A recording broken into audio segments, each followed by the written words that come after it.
some armaments this morning because I've been traveling the past few months and I've been coughing for several weeks. But don't worry, I'm testing every day and I'm negative. I just would like to first of all, good morning. Good morning to Sabi, good morning to the partners, good morning to all the participants.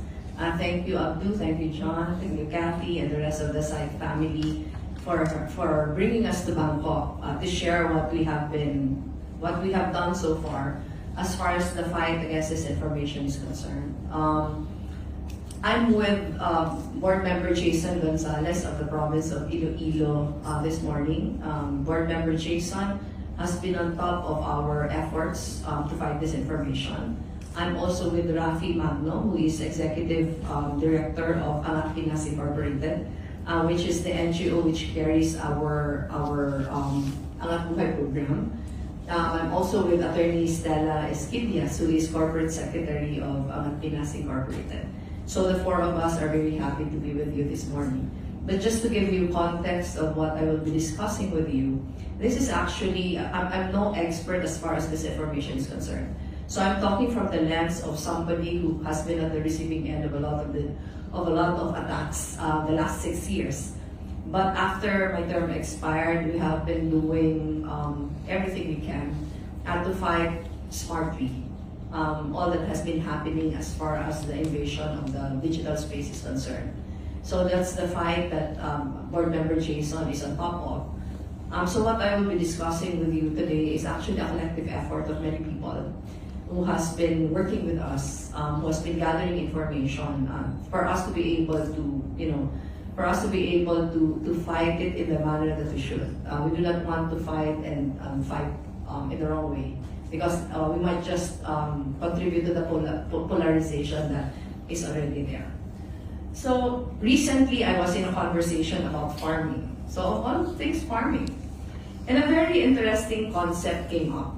One that I thought would provide a good understanding of how the flow of information, especially online, has been co-opted to push forward counter-democratic agendas.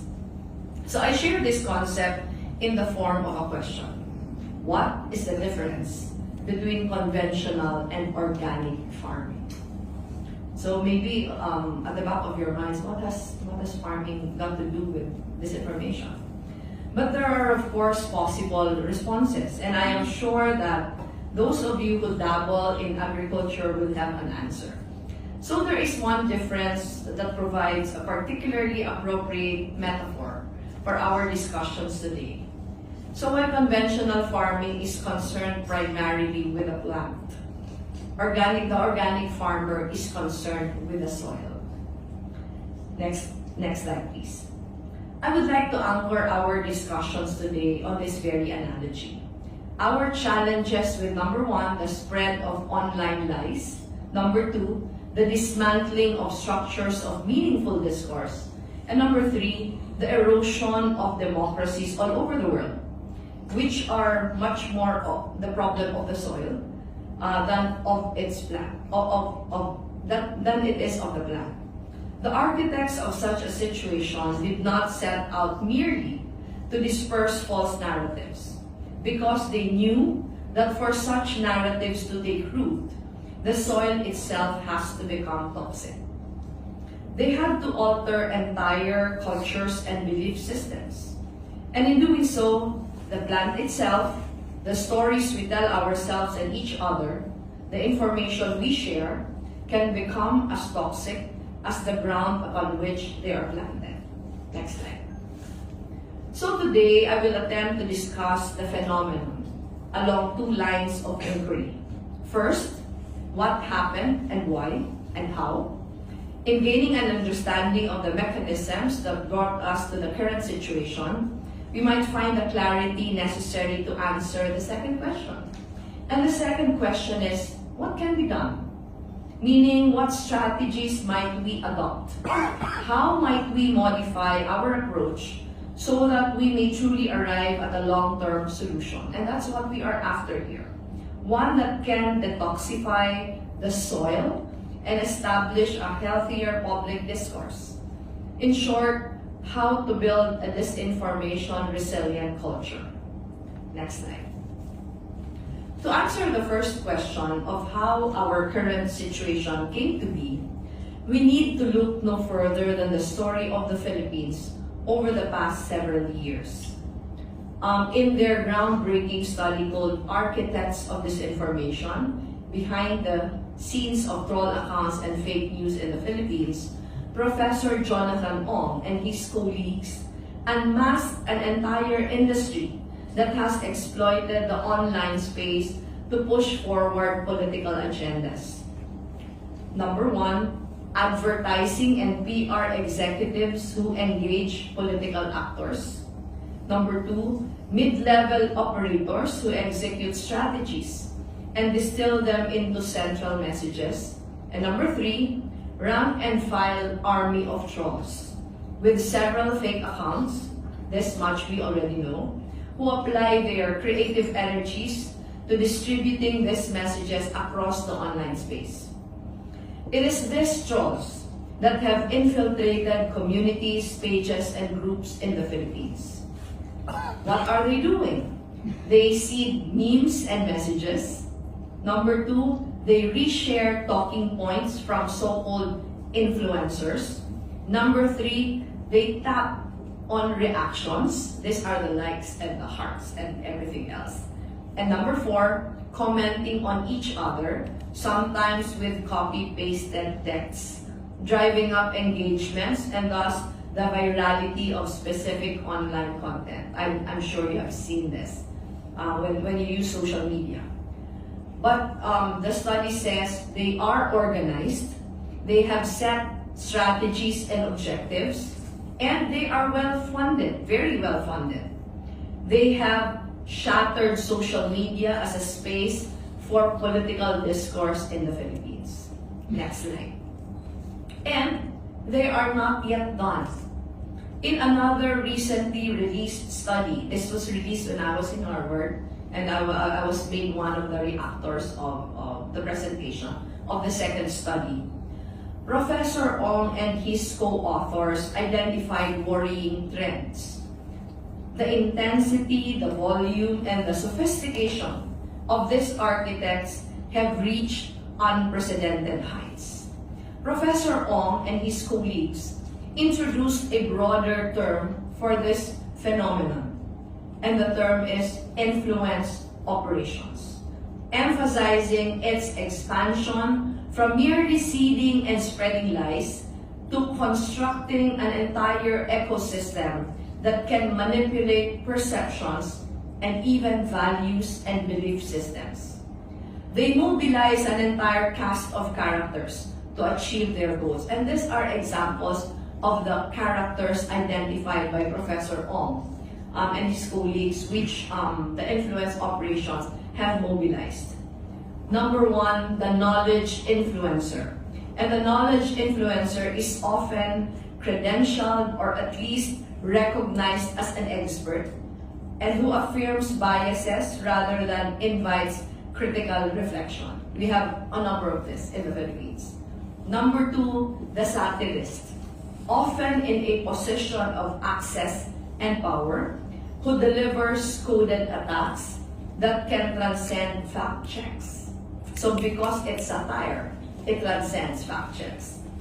And number three, I think only Filipinos will be able to understand this, the AFAM reactors.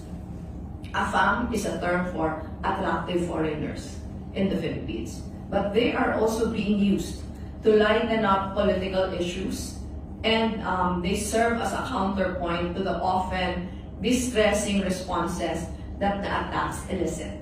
When you look at all the troll pages, there are a lot of these AFAM reactors in them. Next slide. They have also expanded their platforms from a heavily Facebook or YouTube-oriented approach in the past years to the use of new social media such as TikTok, and even hyper-partisanship broadcast media in what the authors describe as the Fox Newsification of the Philippine media. Again, to the Filipinos here, you will know which media networks we are referring to. So through it all, the polarity manifests through practices that have become a common response to this influence operations. Number one, brigading, which grants the mob a sense of gratification but does little to address the root causes of their frustrations. And number two, canceling. Cancel culture has been very prevalent in the Philippines right now, and it's being done by all camps. So canceling, where those who seek accountability turn to rituals that often lead to othering rather than genuine understanding. Next slide, please. So for sure, there are certain conditions that allow the industry of disinformation and influence operations to thrive in the Philippines. And allow me to cite two important concepts connected to this. First is algorithmic bias. Scrolling over your feed, a user cannot possibly see everything that his friends list has posted. And even if you could, you would have to wonder, how come some are seen first? Have you ever wondered about that? What determines the order of priority?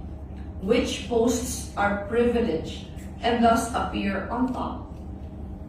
This bias, determined by algorithms, is encoded into the very DNA of social media platforms.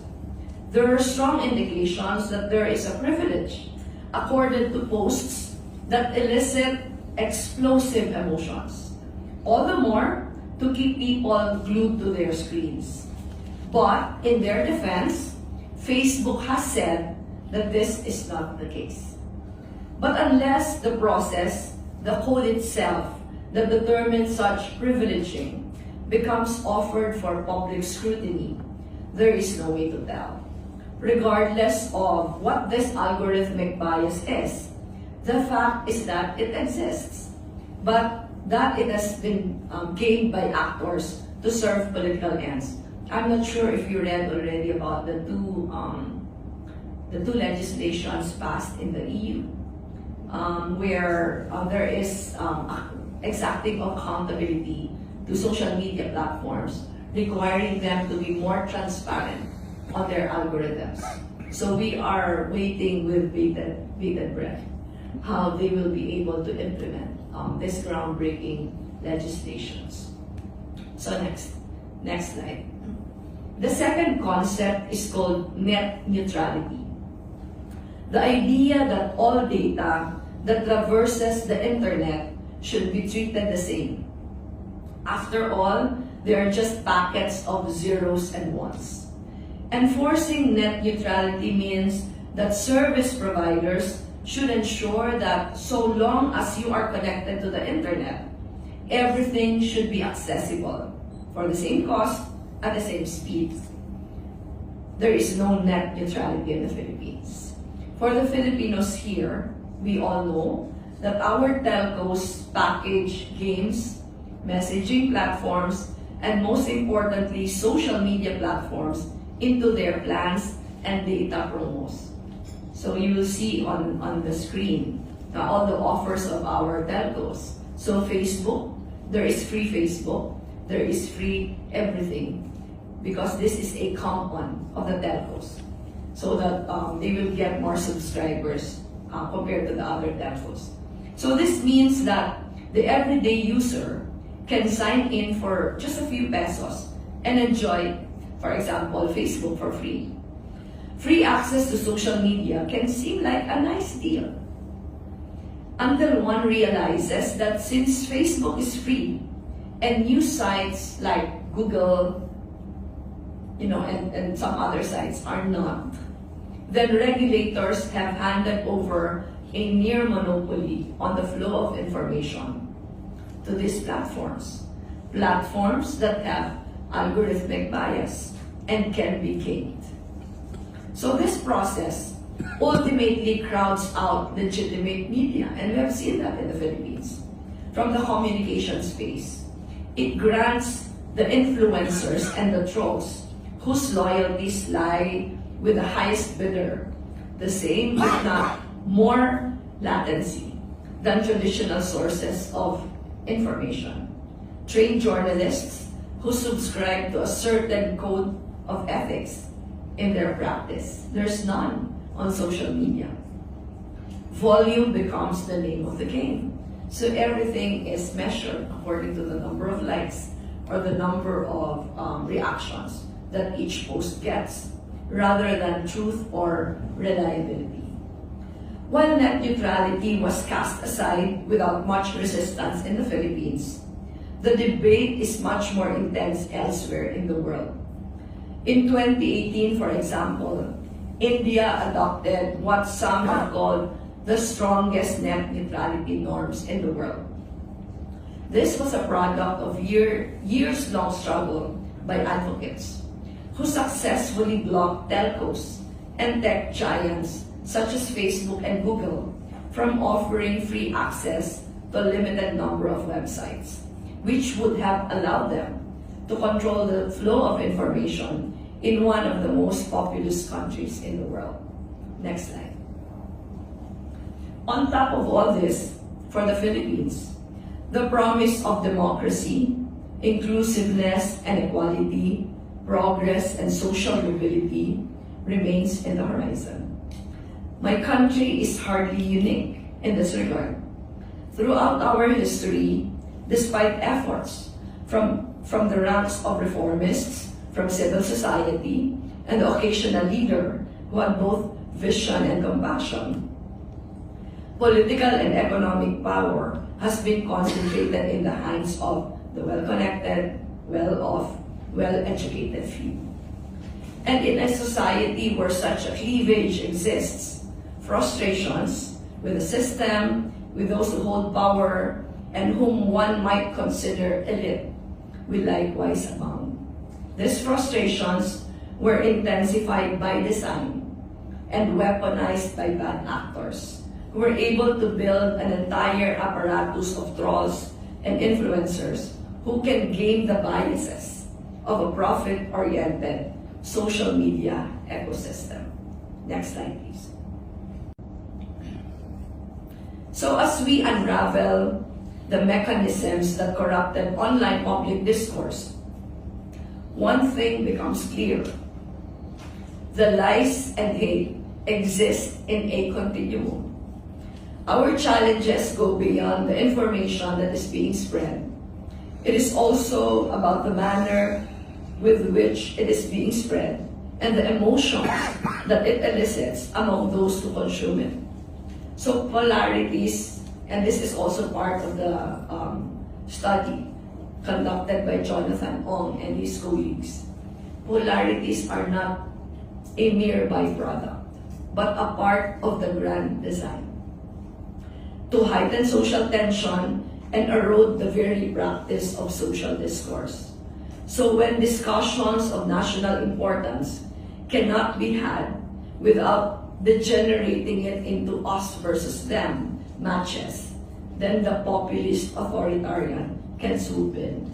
So it has been very easy for populist authoritarian leaders to capture the hearts and the imagination of people, because everything has been so polarized already.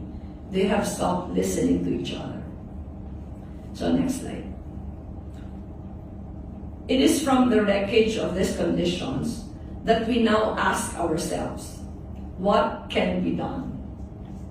So for certain, steps have already been taken. In the Philippines, much work has been done, not only since the elections of 2022, but even before that.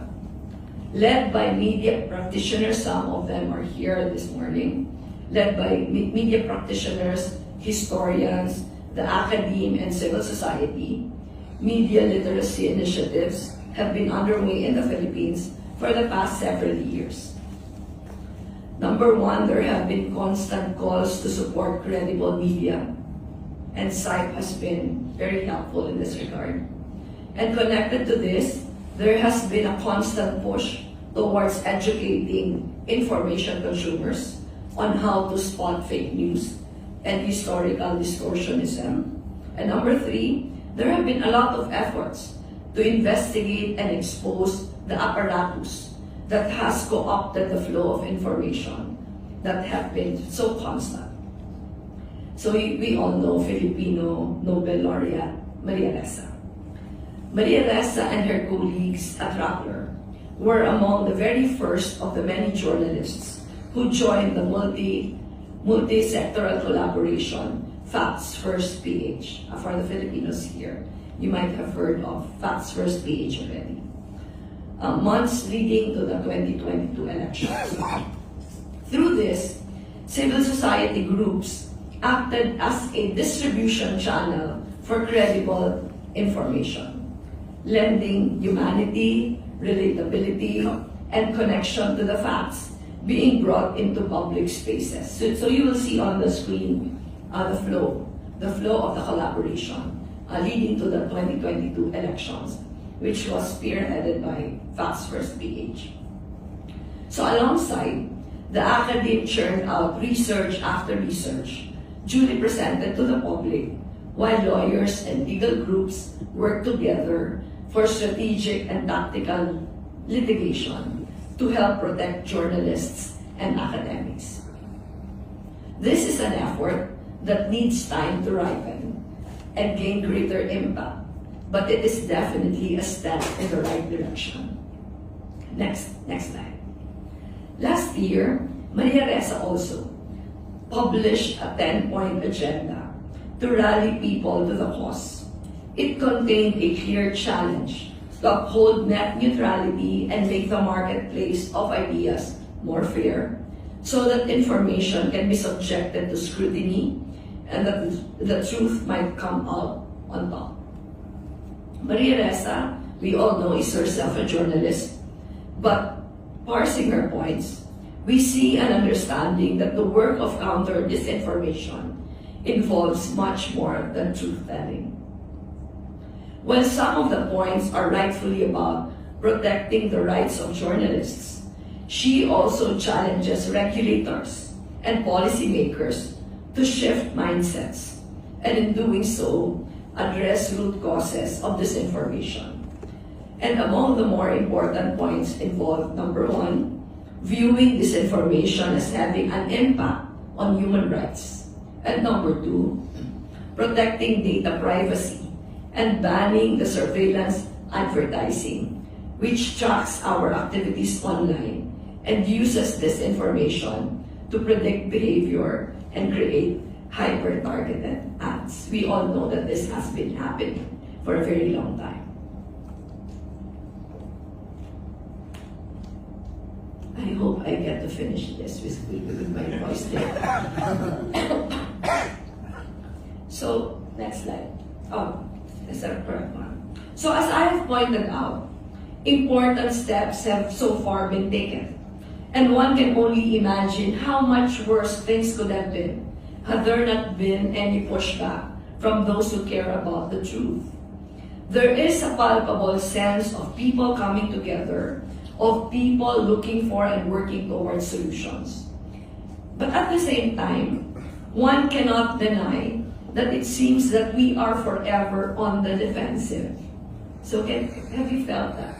We are just very reactive. We have just been on the defensive, forever scrambling, forever climbing uphill.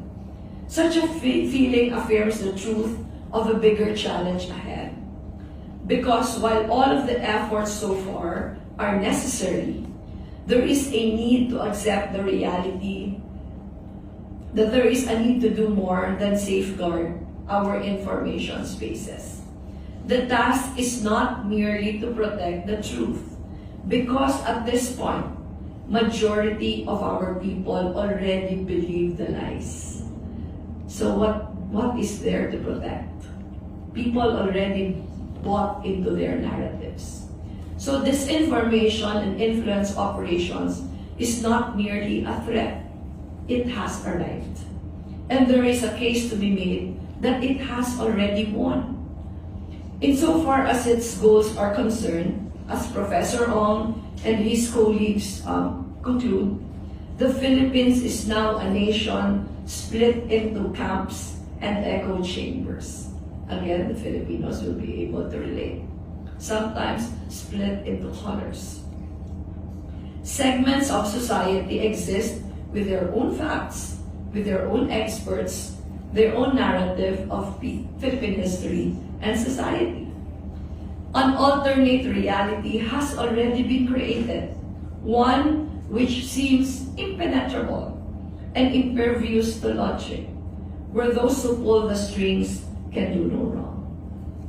So it seems that we are sleepwalking towards a new incarnation of autocracy, one that in fact acquired a mandate under the illusion of electoral choice. So next slide. If such is the case, then merely telling people they are wrong only drives them further away. This is so because they are already well entrenched within a new belief system. One, can we go back to the former slide? Yeah. This is so because they are already well entrenched within a new belief system. One that has tapped into their frustrations and turned them into values. That has created a compelling narrative with protagonists and villains. And that has led them to believe in the shared purpose of toppling or at least directing their anger towards a system that for so long has denied them their due. One that has a vocal community of influencers and that has a constant barrage of new information to keep them believing. So this is the new belief system that has been formed amongst us. So next slide, please. The more important question, therefore, is how to dislodge this belief system. How to shake people into wakefulness if we have been sleepwalking. And allow them to rediscover the values that will allow the truth to prevail. The question is, how do we fix the soil? So by no means do I claim that we have an answer to that question. But whatever the playbook may be, whatever strategies it might contain, I am certain that the first step is to understand our people, particularly the values that they still hold dear. Values that could underpin a belief system based on truth-telling. So only then can we break down the current polarities and bridge the hyper-partisanship cleavage that has come to characterize society. And I was reminded, that explains the picture, I was reminded of this imperative in October of last year at the November of last year, at the Obama Foundation Forum in New York, where I shared the stage with a Pulitzer Prize winning journalist, a tech company CEO, and academics to talk about democracy and disinformation. We spent some time going through the technicalities of the problem, how algorithms change behaviors, and the possible dangers in the recent shake-up at Twitter. But amid all of that, we shared one common view, that there is a need for public spaces where ideas, especially lies, are challenged, where debates are healthy, and where courtesy and understanding thrive despite disagreements, because we seem to have lost all that. The key, we all agreed, was community, the willingness to work together towards a common goal, putting the greater good above all else. Because what is happening now is that we have our own belief systems already. We have our own truths. So what is true in this community is not true in the other community. So to put it simply, if the grand strategy of those who spread lies is to stop us from talking to each other as citizens of goodwill, then our goal must be to have people talk to each other again with enough goodwill and trust, and with an awareness that we all share one world. If disinformation wants to prevent consensus and has eroded the spaces that allow for such a consensus to be built, then the first step for us should be either repair those spaces or build new ones. Next slide. This was one of the animating insights of the campaign we ran last year. And we sought to operationalize it through a strategy called Radical Love. For the Filipinos here, you heard me talk often about Radical Love. Radical Love is a concept adapted from the Turkish opposition, who proposed more patient and sincere forms of communication. The cardinal principle which we hope to transplant in the Philippines was, in Turkey, it was ignore Erdogan, but love those who love him. Difficult to do. It calls on the ranks to talk about concrete issues that are important to the community, to use language that is inclusionary, calm, and often humorous, and to treat everyone, even those who might stand across the political divide, with kindness and dignity. So in our People's Campaign last year, Radical Love inspired a movement built on volunteerism, kindness, creativity, and joy. We were partly successful, but because of the hyperpolarity, it has been difficult for our supporters to practice radical love, even if it is something that we continue to talk about each and every chance we got. But it inspired the spirit of generosity, you will agree, and created a deep sense of responsibility for each other as our rallies grew bigger. It tapped into a willingness to extend a hand even to those who supported other candidates. So we did house-to-house campaigns, going to houses with our opponents' tarps outside of them. During rallies, we have seen how people were so generous, not just of themselves, but of everything else. Starting the conversation by actively listening and wielding the truth, not as a weapon, but as a gift to one another. So next slide. This approach, of course, requires some behavior change. Not only inducing it externally to audiences who have already been co-opted, but also among our ranks, internally, among reformists who by necessity often have to work within spaces of tension. In this, partners from the private sector, the academe, the media, civil society play a very important role.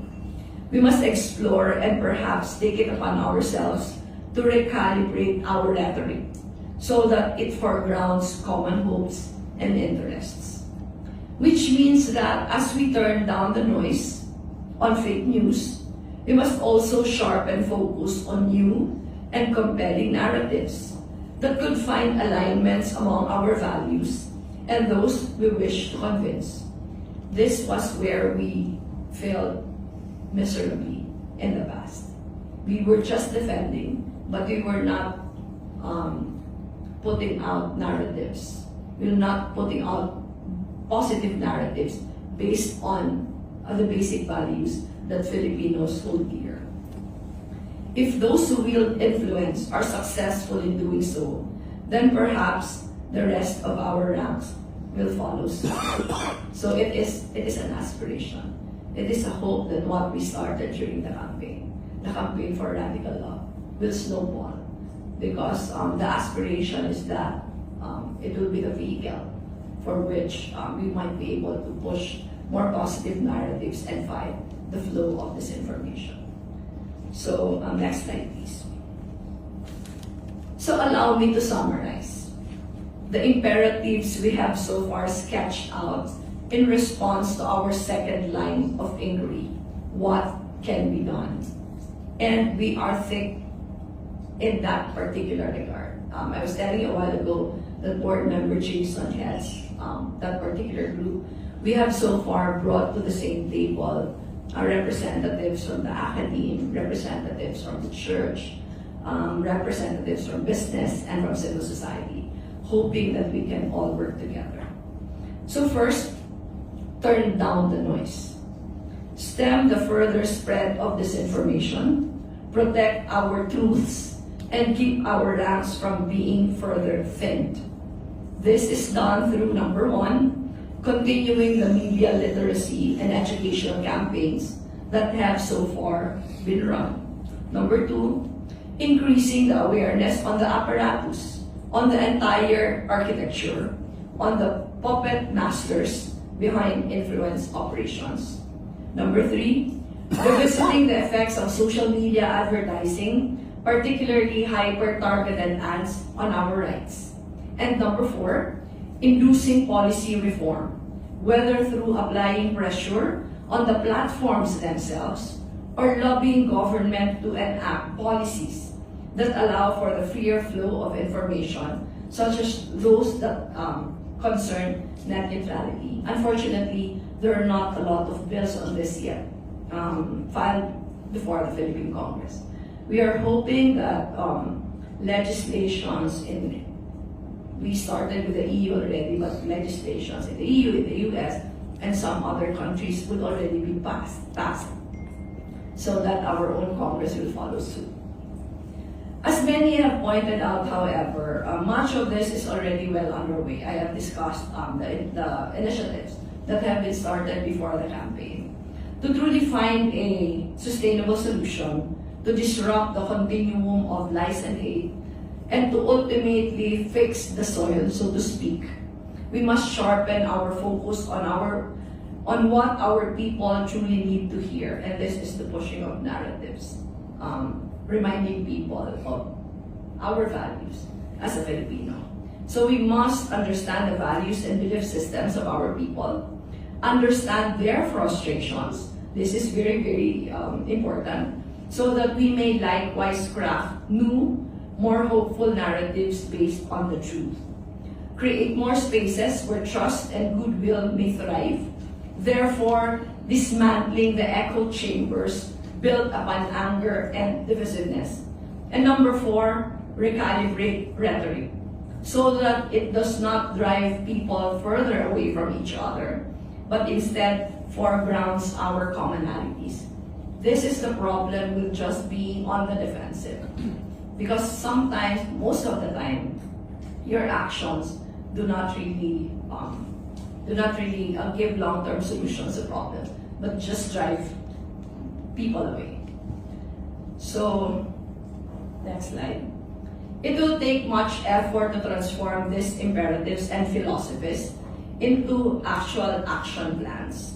But I know for a fact that many volunteers in the Philippines are already hard at work, building networks, activating communities, drawing up strategies, and piloting these strategies so that we may mount a more organized, concerted push to reclaim public discourse and reestablish truth-telling as a foundation of our democracy. If you look at the screen, one part of that is Angat Buhay, which we are already doing with Rafi and Stella. Angat Buhay is, the aspiration for Angat Buhay is that it is going to be a platform where people can continue to be engaged and collaborate. But the second half of the screen is Build Pilipinas.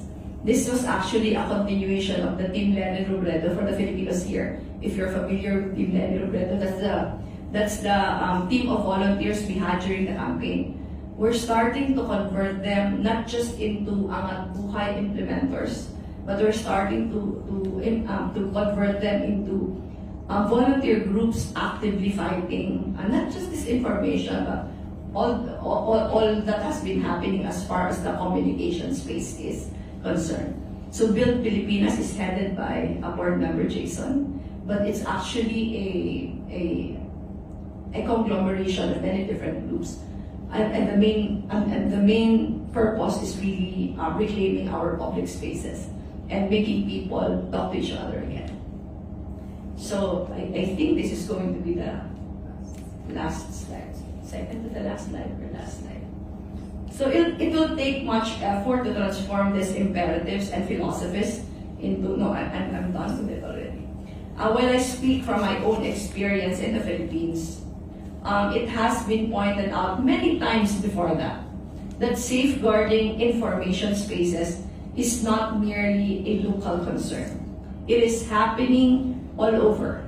In the Global South, where frustrations from histories of inequality and operations have been sent to overdrive, and even in more progressive societies like the US, where other cleavages, whether of race, creed, or identity, have been exploited.